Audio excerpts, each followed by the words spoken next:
FC Fans React. It's the aftermath, Michael. It's not a good aftermath. It's going to be a where we start with that game. 3-0 defeat. It's a bad defeat. It's Michael Beale's first game at home, and the fans... Couldn't have gone much worse, could it? Fans seem really angry, furious in fact. Very angry scenes when the third goal went in. What do we do now, Michael Bowers? Well, apparently blame Speakman and say that you don't like the truth because apparently you dare defend Speakman. But yeah, I know who I'm talking about there. But for me, every single one of everyone knows what I'm going. I'll get the forward thing out of the way first.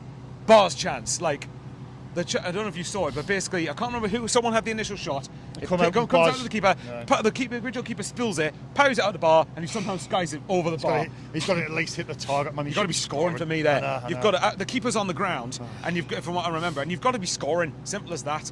And at the end of the day, you know, at the end of the day, yes, that's definitely an issue. But I'm starting to get very sick, and this is why I get so angry when people immediately have a go at Speakman or have a go at whoever else, because I'm not being funny. Can the players start waking up and actually start defending properly? Because the amount of terrible goals we've conceded this season, and it gets a free pass every single bloody time from supporters. Like, I'm telling you, off the top of my head, the amount of shite goals... Sorry, I'm letting loose here. The amount of fucking shit goals that we've conceded that don't ever get criticised. All 3 goals today, shocking. The second goal at Plymouth, shocking. The goal against Millwall, shocking. There's 2 goals against Huddersfield, shocking. The goal against Birmingham, shocking. Norwich, shocking. Second goal, Stoke, shocking. Leicester, shocking. And nobody ever points this out. Yeah. Hello, not everything's about going forward, you know. You've got to be able to do both sides of the game well. Well, we can't seem to score a goal lately. I mean, not saying that. Not even like keeping a clean sheet. Another one, Bristol City, the penalty. We didn't need to concede that. So come on, like, I don't care how young the players are. Like, no, come on. You shouldn't need to be above the age of 23 to know how to be smart on the pitch. Like, we'll come back to that in a minute. I just want to mention this. I didn't really sort of think of this, but the last 4 coaches have all come and they've all been free agents, right? I mean, I'm looking at KLD here, right? And I'm thinking, what's this guy's intentions, right? What's his sort of... I mean, he's a young billionaire, right? I mean, you're getting Ipswich who's outspending us, yeah? In the Championship, you got other clubs. And they were a league below us last year. That's what I'm saying. Do you know what I mean? And I'm thinking, what's KLD's intentions?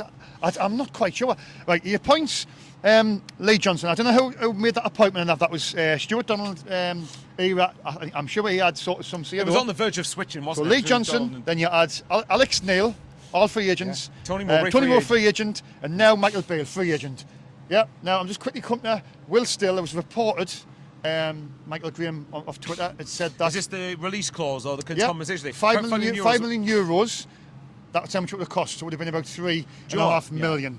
Why can we not pay that? I wouldn't be surprised, and I mean this probably won't happen, but I wouldn't be surprised if we thought we'll give Beale a longer contract just to satisfy him until the end of the season. But what we're going to do is we'll get rid of him in the summer and then go for Will Still when his compensation thing runs out. Because apparently next summer is when it runs out. The problem we've got then though is he can either go somewhere else or he won't want to come here. We don't know. But I'm saying that's going to happen. That's if that's true, by the way. That could be the case where in the summer Will Still's he's hot property. Everybody's going to want him, and then. Little old Sunderland, we missed out with Francesco Farioli. We missed out with him last summer.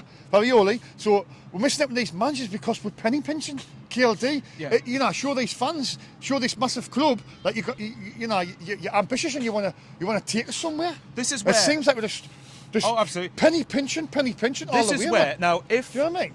If it was, this is where we'll criticise Speakman actually. See, I can be nuanced with him. Point is, yeah, that comment really annoyed me. But anyway.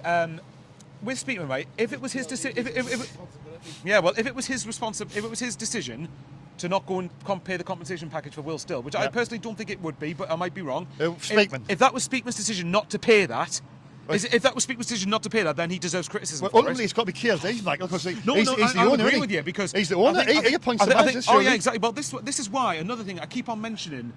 That when people criticise Speakman, now hang on, why is everything got to be at him? Why don't people ever think, hang on, you look above him? KLD's the main man. I thought the book stopped with the ownership. KLD's the main man. He calls the shots. Well, exactly. I thought the book stopped with the ownership. Why is nobody saying that now? Having like Speakman as the you know, guy. Well, this is what I mean. So like, it's a possibility. But it is. But like, this is why I've never been sold completely on KLD because. for me, a lot of the good work that's been done, Speakman and Stuart Harvey have bailed him out. Recruitment's been brilliant. And I don't care what anyone says. That's not seeing the truth. That's fact. A lot of the recruitment has been very good under them. Yes, there's criticism with the striker thing, and they should be criticised for it. But then give them credit for the things they've done. Give them the credit for more things they've done right than wrong. Yeah. But again, in saying that, again, the Michael Beale thing, if that was Speakman's decision to appoint him, then questions maybe have to be asked there. Yeah. But I mean, again, I don't want this to detract away from the fact that the players should be ashamed of themselves today.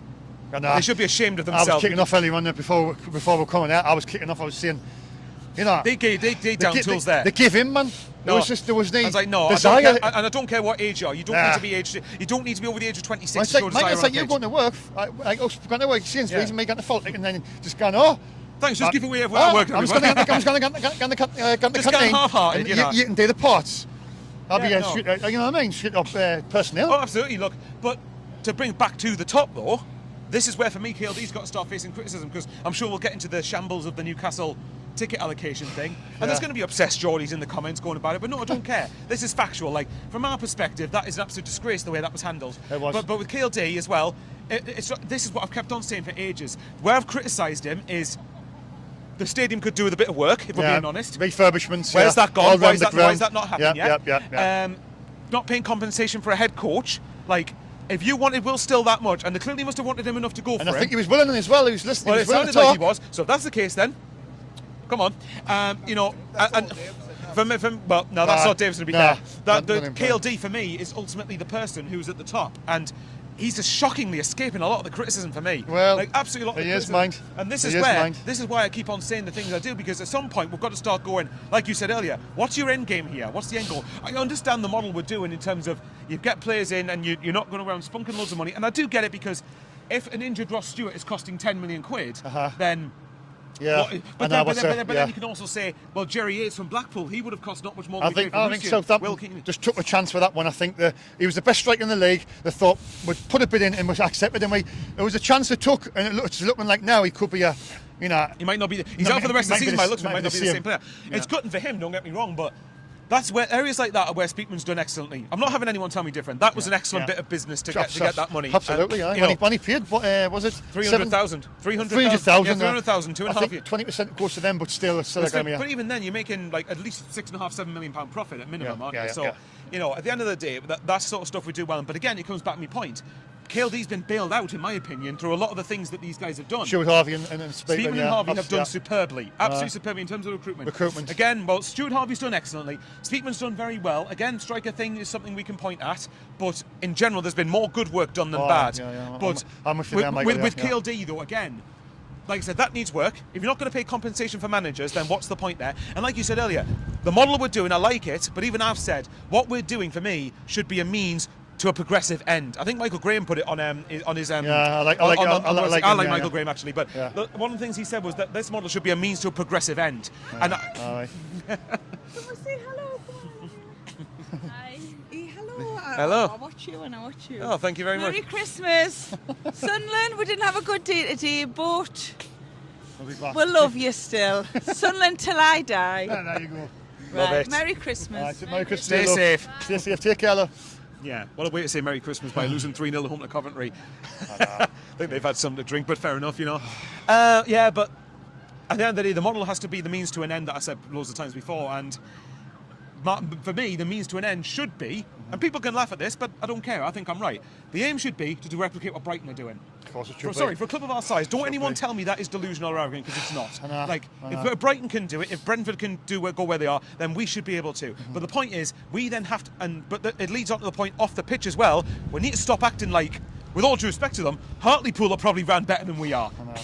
And the sad thing is, I'm half joking, but I'm half not. I mean, if you get onto it, off the pitch, Steve Davison needs to do one. For me, he needs to be sat. He's been so damn lucky that we have been doing well on the pitch up until this point. And how we're doing off the pitch has masked a lot of off the pitch issues for me. Right. Should you want to get onto it? The Newcastle. Because we can't not mention it. Well, it's 6,000 tickets has been allocated, Michael. I know, obviously, 15% in the FA Cup rulings, you've got to give the club 15%. Now, what our thing here is, you're going to, no matter where you put them, if you're going to have to give them more tickets, you're going to upset no matter where you put them. But Northumbria Police back in the unit say, well, hang about. I'd be very surprised Northumbria Police agreed to 6,000. That's what I'm saying. Why could they not say, look at 2,000, that's it. And if that's all they're getting, and I don't care what their fee is, well, just not police it. And then if you kind of police that game, there's going to be just fights everywhere. They wouldn't be able to run the game. Oh yeah, so absolutely. The Northumbria Police got the away fans banned before. It was in '97. There was no fans in Motor Park. When the Newcastle come in and we went to St James Park, there was no fans in. If you want to so they call the shots. If you want to compare, if you want to compare it to another derby, for me, one of the most intense derbies in the world, Rangers Celtic. What have they been doing recently? Not letting any away fans in the stadium at all. Now, I'm not saying that's feasible here because yes, Newcastle are entirely. What was it, 15% of the capacity? 15%, which is about I think it's something like 9,000, but we're getting 6. No, hang on, it'll be around 7,000, something like that. Is that what it is? I think it's something like that anyway. But the point is, for me, what they should have done was, I understand giving them more than, say, 2,000 because it's a cup game, because cup games you do get more away allocation. But for me, 6,000 is too many. That's far too many. What they should have done was given, for me, between 3,000 and 4,000 was a fair allocation. I know, I can't believe it either. Looks like there's a fire. I hope so. I hope everyone's gone in the stadium. Being serious. Live, but, being serious, I hope everybody's all right. I don't know what's going on here. Hopefully everything's okay. I don't know what's going on. But the point I was going to make was,